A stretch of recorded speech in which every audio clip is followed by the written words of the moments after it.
Hello friends, আজকে প্রথমবার আমি রান্না করেছি মাশরুম।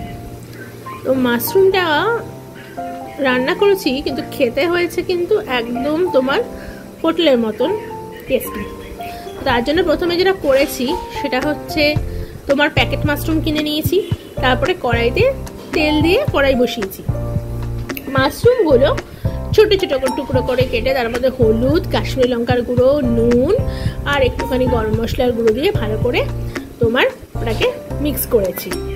করার পরে তারপর কড়াইয়ের মধ্যে যখন তেল গরম হবে, সর্ষের তেল নিয়েছি, তোমরা সাদা তেলেও করতে পারো। তো তেল গরম করে তেলের মধ্যে 1 চামচ বাটার অ্যাড করেছি। বাটার দেওয়ার পরে তারপরে মাশরুমগুলোকে ভালো করে ফ্রাই করেছি। তো আমি মাশরুম খেতে খুব ভালোবাসতাম ছোটবেলায়। আমাদের বাড়িতে মাশরুম খাওয়ার খুব একটা চল নেই, পরে রেস্টুরেন্টে খেয়েছি, কিন্তু খুব একটা ভালোবাসি না। আজকে একদম ইন্ডিয়ান স্টাইল, মানে একদম স্পাইসি করে মাশরুমটা বানিয়েছি। আর আমার মেয়েকে বলেছি চিকেনের যে কচকচিগুলো হয় সেগুলো, কারণ যদিও না খায় মাশরুম শুনে, সেই জন্য। কারণ চাউমিনে বা ফ্রাইড রাইসের রেস্টুরেন্টে তোমার মিক্স করে দেয়, তখন খেয়ে নেয়, কিন্তু বাড়িতে কতটা খাবে বলে দিলে সেটা একটা ব্যাপার আছে, কারণ ও খাওয়ার ব্যাপারে প্রচণ্ড খুঁতখুঁতে। তো এইবার মাশরুমগুলোকে ভাজছি। এই মাশরুমটা একদমই তোমার ইন্ডিয়ান রেসিপি, মানে ভীষণই স্পাইসি করে করেছি। তার জন্য আমি যেটা করেছি সেটা হচ্ছে, এটা স্পেশাল যেটা আমি দিয়েছি সেটা হচ্ছে টমেটো আর কাজু পেস্ট করে নিয়েছি। টমেটো আর কাজু পেস্ট করে নিয়ে সেটাকে একটা এর মধ্যে দিয়েছি, তাতে একটা টেস্টটা একটু ভালো হয়েছে। দেখতে থাকো। প্রথমে আমি এখন এখানে মাশরুমগুলোকে ভাজছি। তোমরা যদি মাশরুমের অন্য কোনো রেসিপি জানো তাহলে কমেন্ট সেকশনে কিন্তু কমেন্ট করো।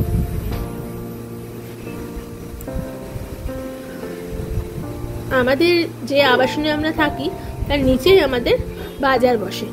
সেই বাজারে তোমার সেখান থেকে আজকে আমি মাশরুমটা কিনলাম ফর দ্য ফার্স্ট টাইম। তো দেখা যাক কোয়ালিটি কিরকম হয়।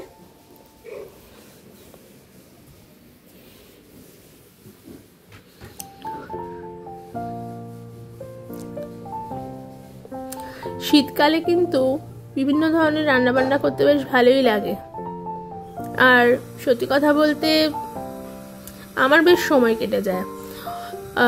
অন্য ব্যাপারে গসিপ না করে বা পরনিন্দা পরচর্চা, যেটা সবচেয়ে বেশি আমরা করে থাকি বা ভালোবাসি, সেটা না করে যদি একটু রান্নাবান্না করা যায় তাহলে কিন্তু বেশ সময় কাটে। মানে যত রাগ যার ওপর হচ্ছে বা যত অভিমান যার ওপর আছে সমস্তটাই রান্নায় অ্যাপ্লাই করে দাও। রান্নাটা কিন্তু বেশ ঝাল ঝাল টেস্টি টেস্টি, টক ঝাল মিষ্টি হয়ে যাবে। কি ঠিক বলছি তো বন্ধুরা?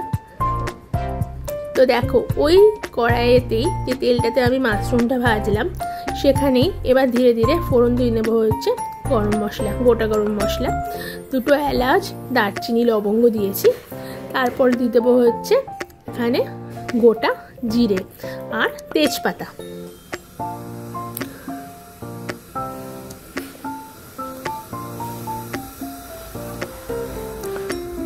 তারপরে এর মধ্যে দিয়ে দিচ্ছি হচ্ছে তোমার কাজু বাদাম আর টমেটো যেটা পেস্ট করে রেখেছিলাম সেটা।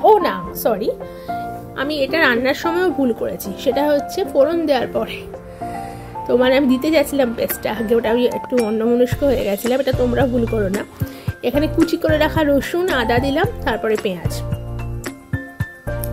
এটা বেশ ভালো ভালো করে ভাজার পরে একটু কাঁচা লঙ্কা চিড়ে দিয়ে দিয়েছি। তারপরে ওই যে কাজু বাদাম আর টমেটোর পেস্ট, সেই পেস্টটাকে দিয়েছি।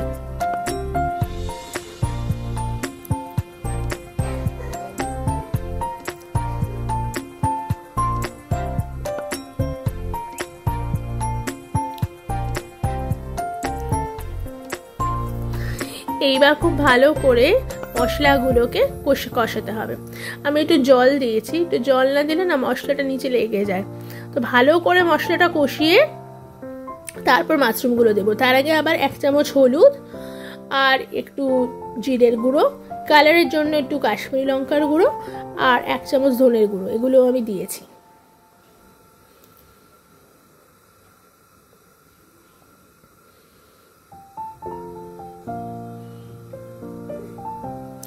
আর স্বাদ মতো নুন দেবে, কারণ মাশরুমের মধ্যে কিন্তু মনে করে দেখো আমি নুন মাখিয়ে রেখেছিলাম, তাই মাশরুমগুলো কিন্তু অলরেডি নুন দিয়ে ভাজা ভাজা হচ্ছে, তাই স্বাদ মতো নুন দেবে, বেশি নুন দিয়ে দিও না।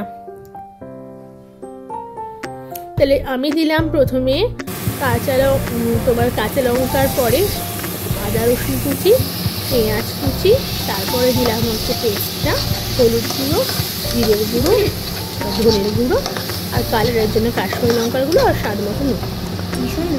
এবার একটু জল দিয়ে মশলাটা ভালো করে কষাচ্ছি। ফার্স্ট টাইম করছি, জানি না কতটা ভালো হবে। যেটা মিক্সারে গ্রাইন্ডারের মধ্যে তোমার ওই পেস্টটা ছিল না, সেটাতে একটু জল মিশিয়ে দিয়ে দিলাম এর মধ্যে। আজকে পুরো ভিডিওটাই আমার সাহায্য করেছে আমার মেয়ে।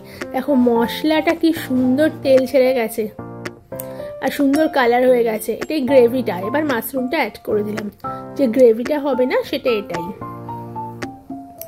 মাশরুমটা দিয়ে বেশ ভালো করে নাড়াচাড়া করে লাস্টে দুটো জিনিস তোমাকে দিতে হবে। আমি নুনটা টেস্ট করছি, নুনটা একটু কম লাগলো, তাই পরে আবার আমি একটু নুন দিয়ে দিলাম।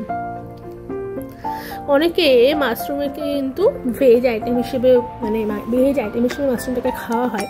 তো যাদের বাড়িতে মঙ্গলবার ভেজ থাকে, বা শনিবার কেউ ভেজ খাও, বা সোমবার বা বৃহস্পতিবার, তারা কিন্তু মাশরুম করতে পারো। বেশ ভালো মতোই সেদ্ধ হয়ে গেছে, তাও আমি ঢাকা দিয়ে রাখবো।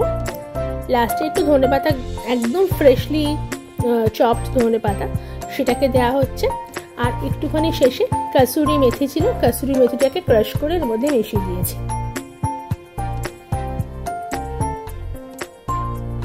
কাসুরি মেথি আর ধনেপাতা দুটো মিক্স হয় না, একটা দারুণ ফ্লেভার দিচ্ছে।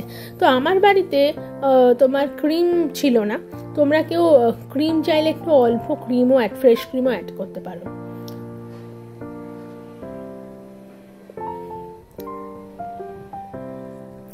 তো বন্ধুরা, কমেন্ট সেকশনে জানিও যে আজকের রান্নাটা তোমাদের কেমন লাগলো। তো আজকের জন্য এই পর্যন্তই। দেখা হবে একটা নেক্সট ব্লগে, নেক্সট রান্না নিয়ে হতে পারে, বা নেক্সট অন্য কিছু নিয়েও হতে পারে। ততদিন পর্যন্ত সবাই ভালো থেকো, সুস্থ থেকো, আনন্দ থেকো, আর অপেক্ষা করো আমার নেক্সট ব্লগের জন্য। টাটা।